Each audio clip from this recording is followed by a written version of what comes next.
براءة من الله ورسوله إلى الذين عاهدتم من المشركين فسيحوا في الأرض 4 أشهر واعلموا أنكم غير معجز الله وأن الله مخزي الكافرين. وأذان من الله ورسوله إلى الناس يوم الحج الأكبر أن الله بريء من المشركين ورسوله فإن تبتم فهو خير لكم وإن توليتم فاعلموا أنكم غير معجز الله وبشر الذين كفروا بعذاب أليم. إلا الذين عاهدتم من المشركين ثم لم ينقصوكم شيئا ولم يظاهروا عليكم أحدا فأتموا إليهم عهدهم إلى مدتهم إن الله يحب المتقين. فإذا انسلخ الأشهر الحرم فاقتلوا المشركين حيث وجدتموهم وخذوهم واحصروهم واقعدوا لهم كل مرصد فإن تابوا وأقاموا الصلاة وآتوا الزكاة فخلوا سبيلهم إن الله غفور رحيم. وإن أحد من المشركين استجارك فأجره حتى يسمع كلام الله ثم أبلغه مأمنه ذلك بأنهم قوم لا يعلمون. كيف يكون للمشركين عهد عند الله وعند رسوله إلا الذين عاهدتم عند المسجد الحرام فما استقاموا لكم فاستقيموا لهم إن الله يحب المتقين. كيف وإن يظهروا عليكم لا يرقبوا فيكم إلا ولا ذمة يرضونكم بأفواههم وتأبى قلوبهم وأكثرهم فاسقون. اشتروا بآيات الله ثمنا قليلا فصدوا عن سبيله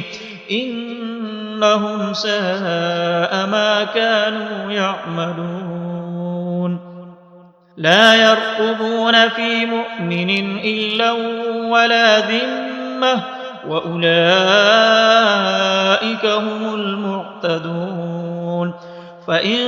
تابوا وأقاموا الصلاة وآتوا الزكاة فإخوانكم في الدين ونفصل الآيات لقوم يعلمون. وإن نكثوا أيمانهم من بعد عهدهم وطعنوا في دينكم فقاتلوا أئمة الكفر إنهم لا أيمان لهم لعلهم ينتهون. ألا تقاتلون قوما نكثوا أيمانهم وهموا بإخراج الرسول وهم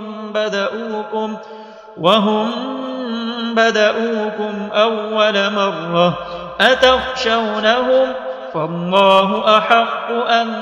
تخشوه إن كنتم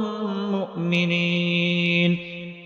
قاتلوهم يعذبهم الله بأيديكم ويخزهم وينصركم عليهم ويشف صدور قوم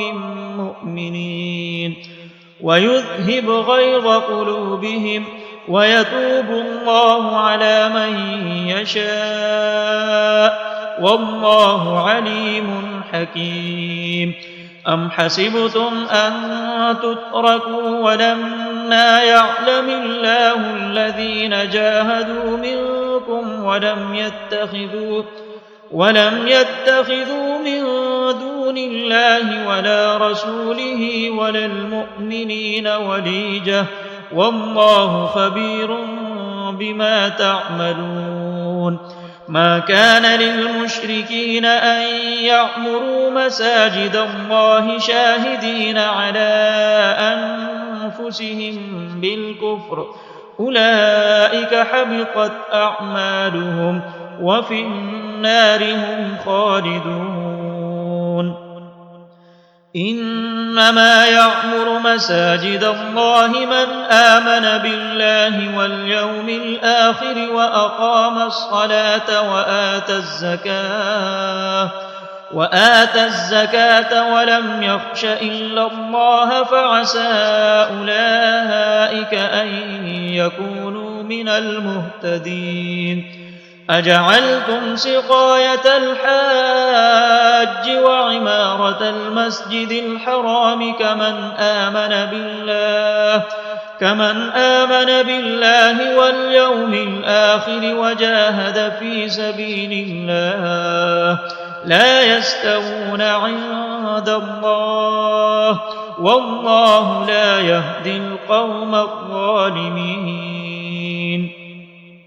الذين آمنوا وهاجروا وجاهدوا في سبيل الله بأموالهم وأنفسهم أعظم درجة عند الله وأولئك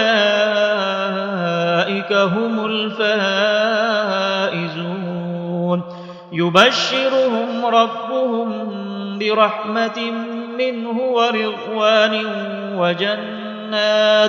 وجنات لهم فيها نعيم مقيم خالدين فيها أبدا إن الله عنده أجر عظيم. يا أيها الذين آمنوا لا تتخذوا آباءكم وإخوانكم أولياء إن استحبوا الكفر على الإيمان ومن يتولهم منكم فأولئك هم الظالمون. قل إن كان آباؤكم وأبناؤكم وإخوانكم وأزواجكم وعشيرتكم وأموال اقترفتموها وتجارة تخشون كسادها ومساكن ترضونها أحب إليكم من الله ورسوله وجهاد في سبيله فتربصوا حتى يأتي الله بأمره والله لا يهدي القوم الفاسقين. لقد نصركم الله في مواطن كثيرة ويوم حنين إذ أعجبتكم كثرتكم فلم تغن عنكم شيئا وضاقت عليكم الأرض بما رحبت ثم وليتم مدبرين. ثم أنزل الله سكينته على رسوله وعلى المؤمنين وأنزل جنودا لم تروها وعذب الذين كفروا وذلك جزاء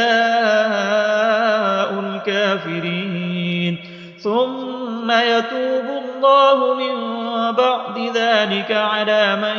يشاء والله غفور رحيم.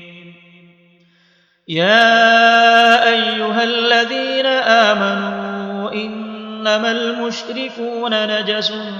فلا يقربوا المسجد الحرام فلا يقربوا المسجد الحرام بعد عامهم هذا وإن خفتم عيلة فسوف يغنيكم الله من فضله إن شاء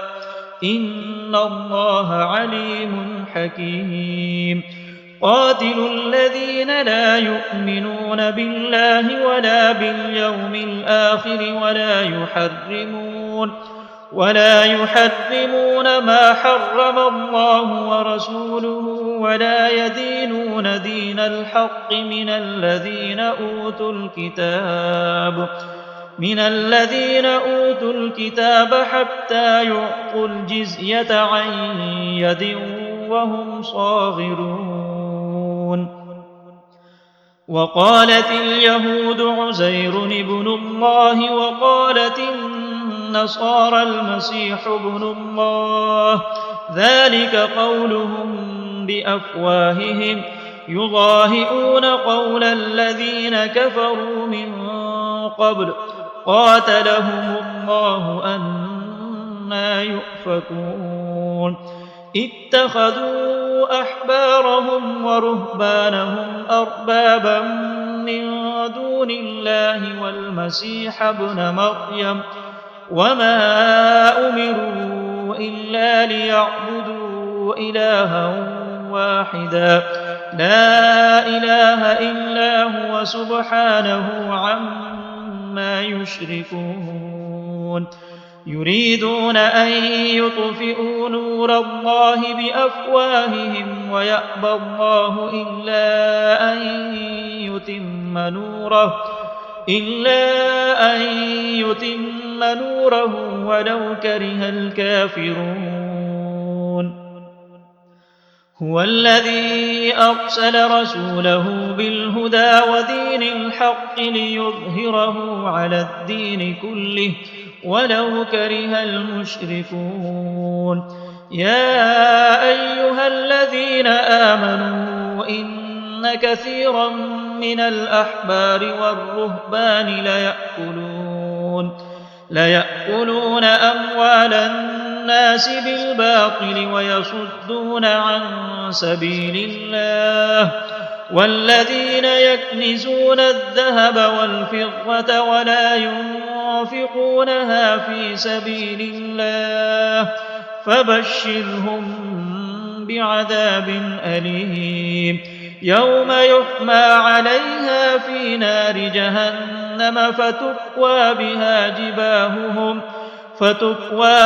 جباههم وجنوبهم وظهورهم هذا ما كنزتم لأنفسكم فذوقوا ما كنتم تكنزون إن عدة الشهور عند الله 12 شهرا في كتاب الله يوم خلق السماوات والأرض منها 4 حرم ذلك الدين القيم فلا تظلموا فيهن أنفسكم وقاتلوا المشركين كافة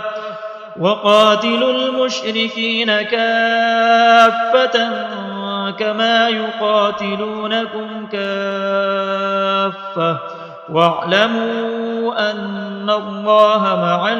المتقين إنما النسيء زيادة في الكفر يضل به الذين كفروا يحلونه عاما ويحرمونه عاما ليواطئوا عدة ما حرم الله فيحلوا ما حرم الله زين لهم سوء أعمالهم والله لا يهدي القوم الكافرين يا أيها الذين آمنوا ما لكم إذا قيل لكم انفروا في سبيل الله اثاقلتم إلى الأرض أرضيتم بالحياة الدنيا من الآخرة فما متاع الحياة الدنيا في الآخرة إلا قليل إلا تنفروا يعذبكم عذابا أليما ويستبدل قوما غيركم ولا تضروه شيئا والله على كل شيء قدير إلا تنصروه فقد نصره الله إذ أخرجه الذين كفروا ثاني اثنين إذ هما في الغار إذ يقول لصاحبه لا تحزن إن الله معنا فأنزل الله سكينته عليه وأيده بجنود لم تروها وجعل كلمة الذين كفروا السفلى وكلمة الله هي العليا والله عزيز حكيم انفروا خفافا وثقالا وجاهدوا بأموالكم وأنفسكم في سبيل الله ذلكم خير لكم إن كنتم تعلمون لو كان عرضا قريبا وسفرا قاصدا لاتبعوك ولكن بعدت عليهم الشقة وسيحلفون بالله لو استطعنا لخرجنا معكم يهلكون أنفسهم والله يعلم إنهم لكاذبون عفى الله عنك لم أذنت لهم حتى يتبين لك الذين صدقوا وتعلم الكاذبين لا يستأذنك الذين يؤمنون بالله واليوم الآخر أن يجاهدوا بأموالهم وأنفسهم والله عليم بالمتقين إنما يستأذنك الذين لا يؤمنون بالله واليوم الآخر وارتابت قلوبهم فهم في ريبهم يترددون ولو أرادوا الخروج لأعدوا له عدة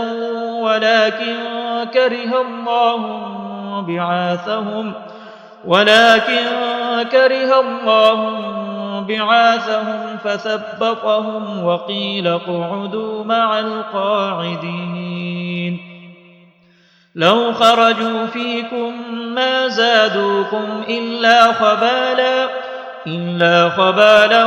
ولأوضعوا خلالكم يبغونكم الفتنة وفيكم سماعون لهم والله عليم بالظالمين لقد ابتغوا الفتنة من قبل وقلبوا لك الأمور حتى جاء الحق وظهر أمر الله وهم كارهون ومنهم من يقول ائذن لي ولا تفتني ألا في الفتنة سقطوا وإن جهنم لمحيطة بالكافرين إن تصبك حسنة تسؤهم وإن تصبك مصيبة يقولوا قد أخذنا أمرنا من قبل ويتولوا وهم فرحون قل لن يصيبنا إلا ما كتب الله لنا هو مولانا وعلى الله فليتوكل المؤمنون قل هل تربصون بنا إلا إحدى الحسنيين ونحن نتربص بكم أن يصيبكم الله بعذاب من عنده أو بأيدينا فتربصوا إنا معكم متربصون قل أنفقوا طوعا أو كرها لن يتقبل منكم إن إنكم كنتم قوما فاسقين وما منعهم أن تقبل منهم نفقاتهم إلا أنهم كفروا بالله وبرسوله ولا يأتون الصلاة إلا وهم كسالى ولا ينفقون إلا وهم كارهون فلا تعجبك أموالهم ولا أولادهم إنما يريد الله ليعذبهم بها في الحياة الدنيا وتزهق أنفسهم وهم كافرون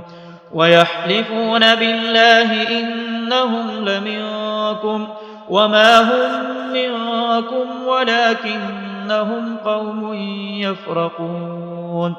لو يجدون ملجأ أو مغارات أو مدخلا لولوا إليه وهم يجمحون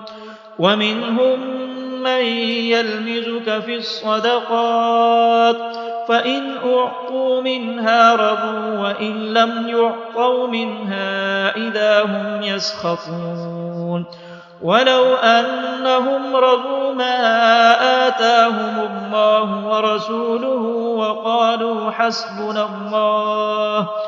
حسبنا الله سيؤتينا الله من فضله ورسوله إنا إلى الله راغبون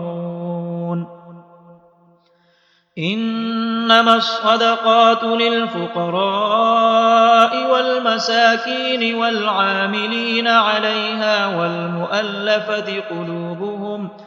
والمؤلفة قلوبهم وفي الرقاب والغارمين وفي سبيل الله وابن السبيل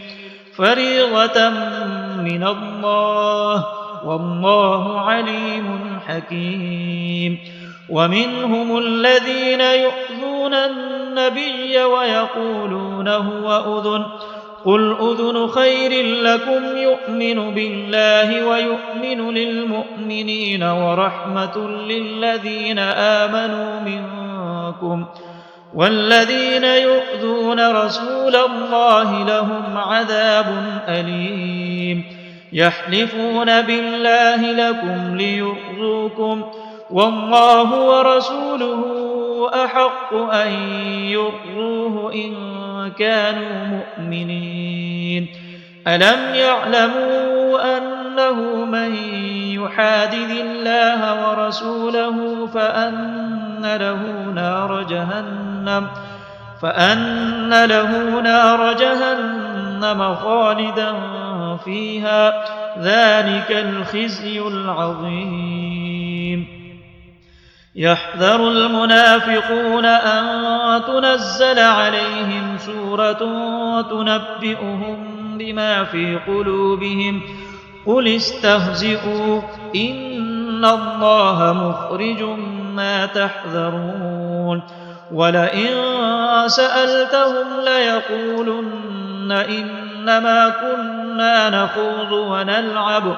قل أبالله وآياته ورسوله كنتم تستهزئون لا تعتذروا قد كفرتم بعد إيمانكم إن نعف عن طائفة منكم نعذب طائفة بأنهم كانوا مجرمين المنافقون والمنافقات بعضهم من بعض يأمرون بالمنكر وينهون عن المعروف ويقبضون أيديهم نسوا الله فنسيهم إن المنافقين هم الفاسقون وعد الله المنافقين والمنافقات والكفار نار جهنم خالدين فيها هي حسبهم ولعنهم الله ولهم عذاب مقيم كالذين من قبلكم كانوا أشد منكم قوة وأكثر أموالا وأولادا فاستمتعوا بخلاقهم فاستمتعتم بخلاقكم كما استمتع الذين من قبلكم بخلاقهم وخضتم كالذي خاضوا أولئك حبطت أعمالهم في الدنيا والآخرة وأولئك هم الخاسرون ألم يأتهم نبأ الذين من قبلهم قوم نوح وعاد وثمود وقوم إبراهيم وأصحاب مدين والمؤتفكات أتتهم رسلهم بالبينات فما كان الله ليظلمهم ولكن كانوا أنفسهم يظلمون والمؤمنون والمؤمنات بعضهم أولياء بعض يأمرون بالمعروف وينهون عن المنكر ويقيمون الصلاة ويؤتون الزكاة ويطيعون الله ورسوله أولئك سيرحمهم الله إن الله عزيز حكيم وعد الله المؤمنين والمؤمنات جنات تجري من تحتها الأنهار خالدين فيها ومساكن طيبة في جنات عدن ورضوان من الله أكبر ذلك هو الفوز العظيم يا أيها النبي جاهد الكفار والمنافقين واغلظ عليهم ومأواهم جهنم وبئس المصير يحلفون بالله ما قالوا ولقد قالوا كلمة الكفر وكفروا بعد إسلامهم وهموا بما لم ينالوا وما نقموا إلا أن أغناهم الله ورسوله من فضله فإن يتوبوا يك خيرا لهم وإن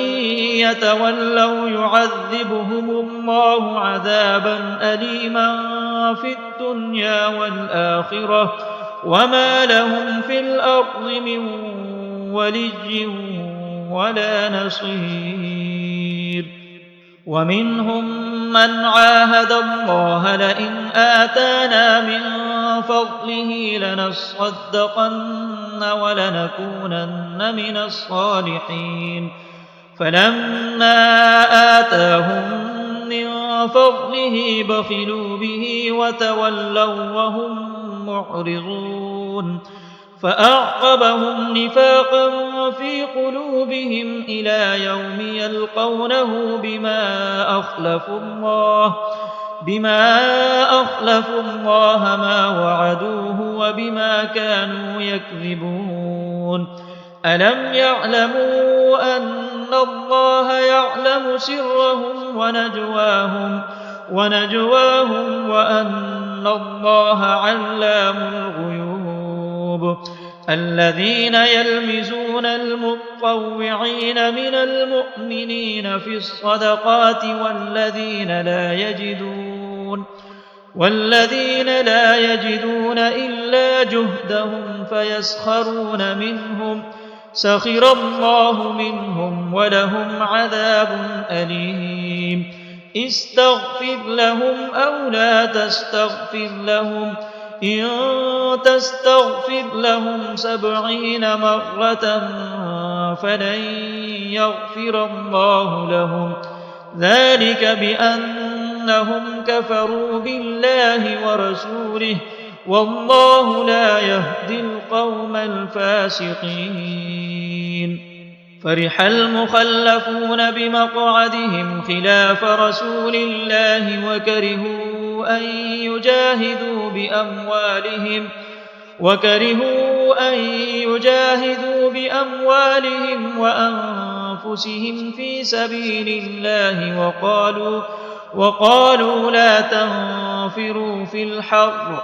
قل نار جهنم أشد حرا لو كانوا يفقهون فليضحكوا قليلا وليبكوا كثيرا جزاء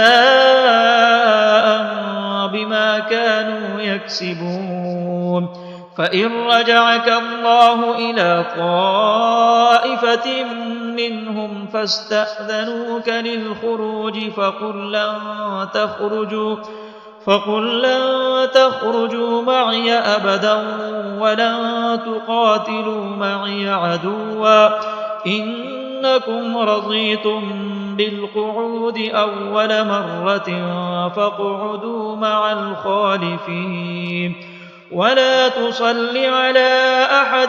منهم مات أبدا ولا تقم على قبره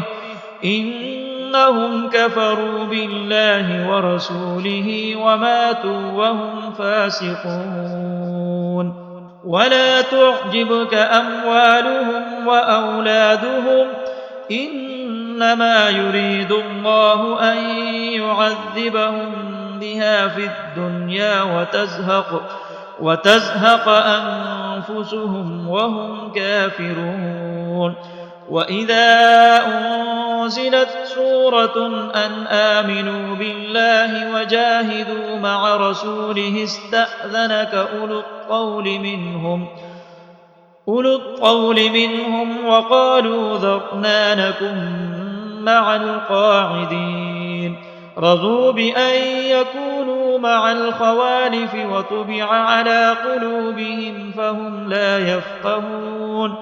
لكن الرسول والذين آمنوا معه جاهدوا بأموالهم وأنفسهم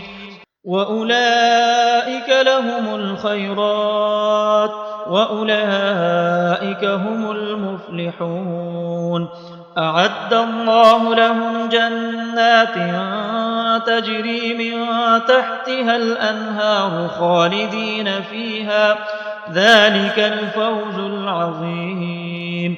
وجاء المعذرون من الأعراب ليؤذن لهم وقعد الذين كذبوا الله ورسوله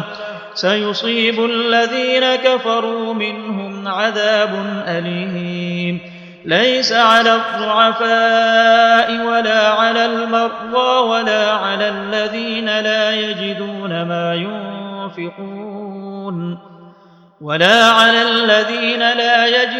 ما ينفقون حرج إذا نصحوا لله ورسوله ما على المحسنين من سبيل والله غفور رحيم ولا على الذين إذا ما أتوك لتحملهم قلت لا أجد ما أحملكم عليه تولوا وأعينهم تفيض من الدمع حزنا ألا يجدوا ما ينفقون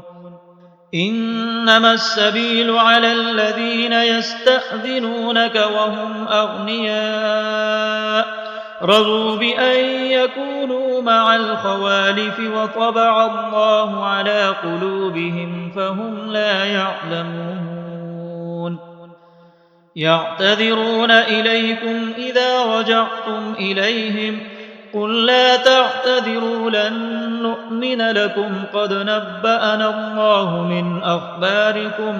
وسيرى الله عملكم ورسوله ثم تردون إلى عالم الغيب والشهادة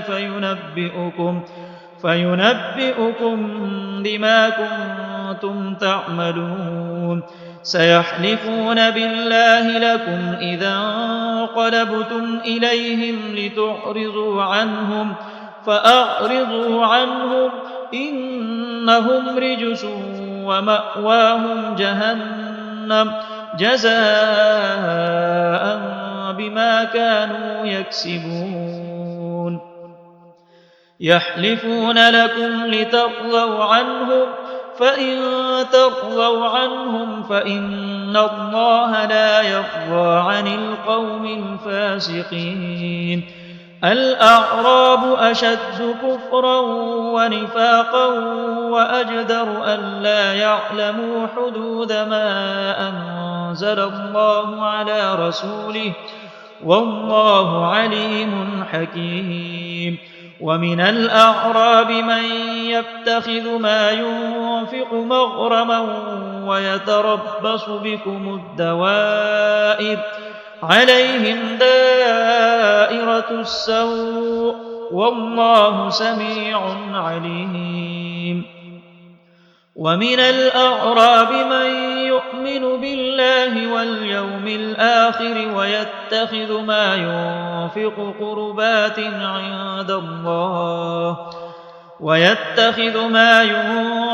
قربات عند الله وصلوات الرسول ألا إنها قربة لهم سيدخلهم الله في رحمته إن الله غفور رحيم والسابقون الأولون من المهاجرين والأنصار والذين اتبعوهم بإحسان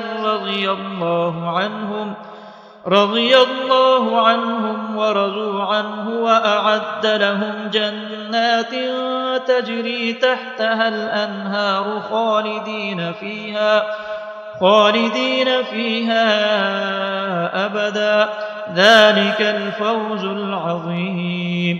وممن حولكم من الأعراب منافقون ومن أهل المدينة مردوا على النفاق لا تعلمهم نحن نعلمهم سنعذبهم مرتين ثم يردون إلى عذاب عظيم وآخرون اعترفوا بذنوبهم خلقوا عملا صالحا وآخر سيئا عسى الله أن يتوب عليهم إن الله غفور رحيم خذ من أموالهم صدقة تطهرهم وتزكيهم بها وصل عليهم إن صلاتك سكن لهم والله سميع عليم ألم يعلموا أن الله هو يقبل التوبة عن عباده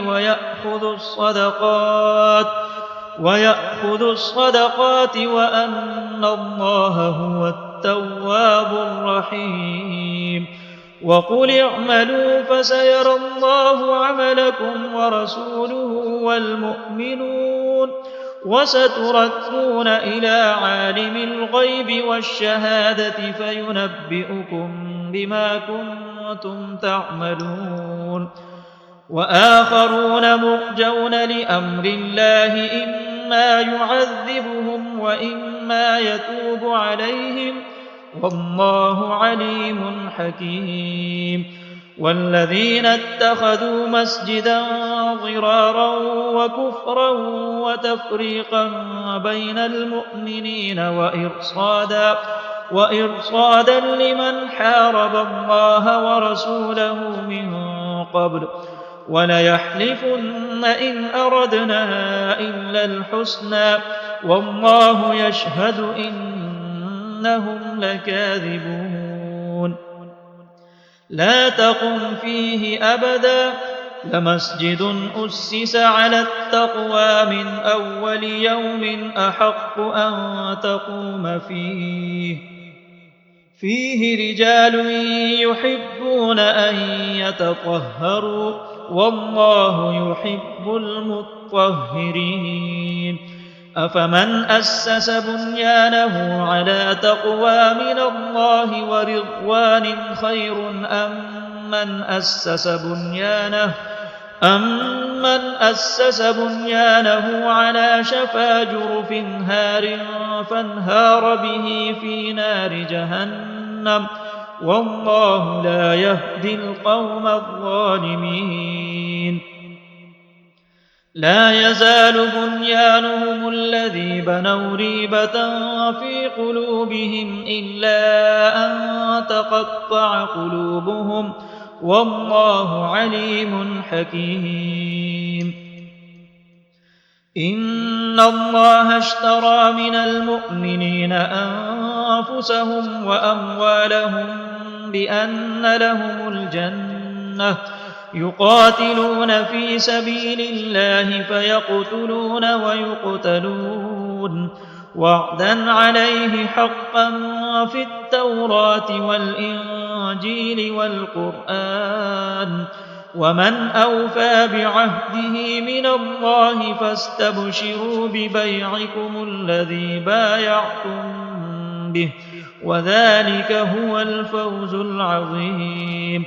التائبون العابدون الحامدون السائحون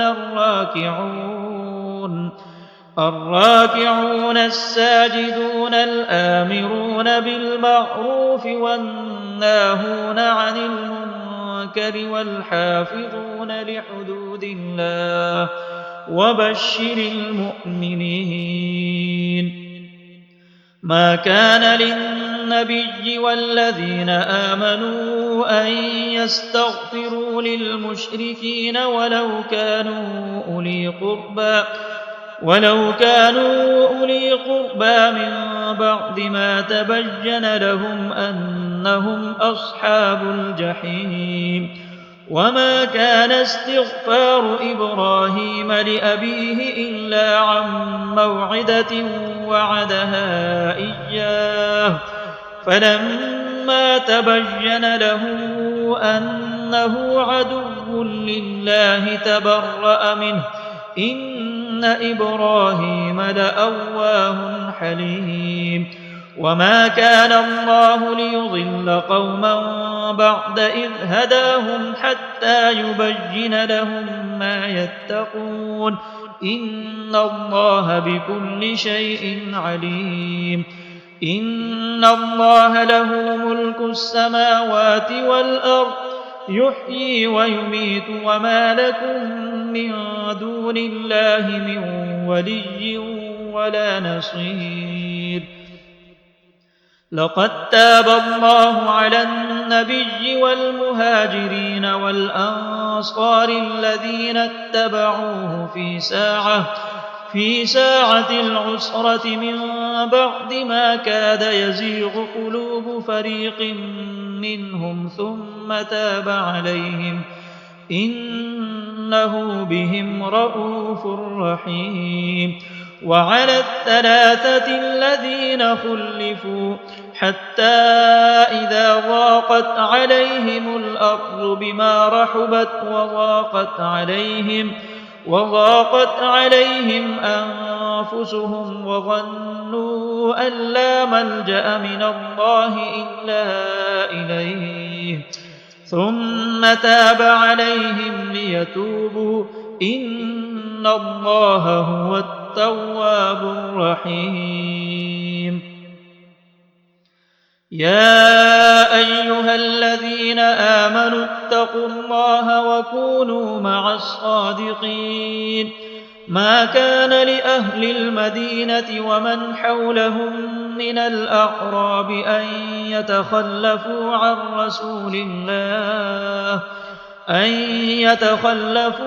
رسول الله ولا يرغبوا بأنفسهم عن نفسه ذلك بأنهم لا يصيبهم ظمأ ولا نصب ولا مخمصة في سبيل الله ولا يطؤون موطئا يغيظ الكفار ولا ينالون من عدو نيلا إلا كتب لهم به عمل صالح إن الله لا يضيع أجر المحسنين ولا ينفقون نفقة صغيرة ولا كبيرة ولا يقطعون واديا إلا كتب لهم ليجزيهم الله أحسن ما كانوا يعملون. وما كان المؤمنون لينفروا كافة فلولا نفر من كل فرقة منهم طائفة ليتفقهوا في الدين ولينذروا قومهم إذا رجعوا إليهم لعلهم يحذرون. يا أيها الذين آمنوا قاتلوا الذين يلونكم من الكفار وليجدوا فيكم غلظة واعلموا أن الله مع المتقين. وإذا ما أنزلت سورة فمنهم من يقول أيكم زادته هذه إيمانا فأما الذين آمنوا فزادتهم إيمانا وهم يستبشرون وأما الذين في قلوبهم مرض فزادتهم رجسا إلى رجسهم وماتوا وهم كافرون. أولا يرون أنهم يفتنون في كل عام مرة أو مرتين ثم لا يتوبون ولا هم يذكرون. وإذا ما أنزلت سورة نظر بعضهم إلى بعض هل يراكم من أحد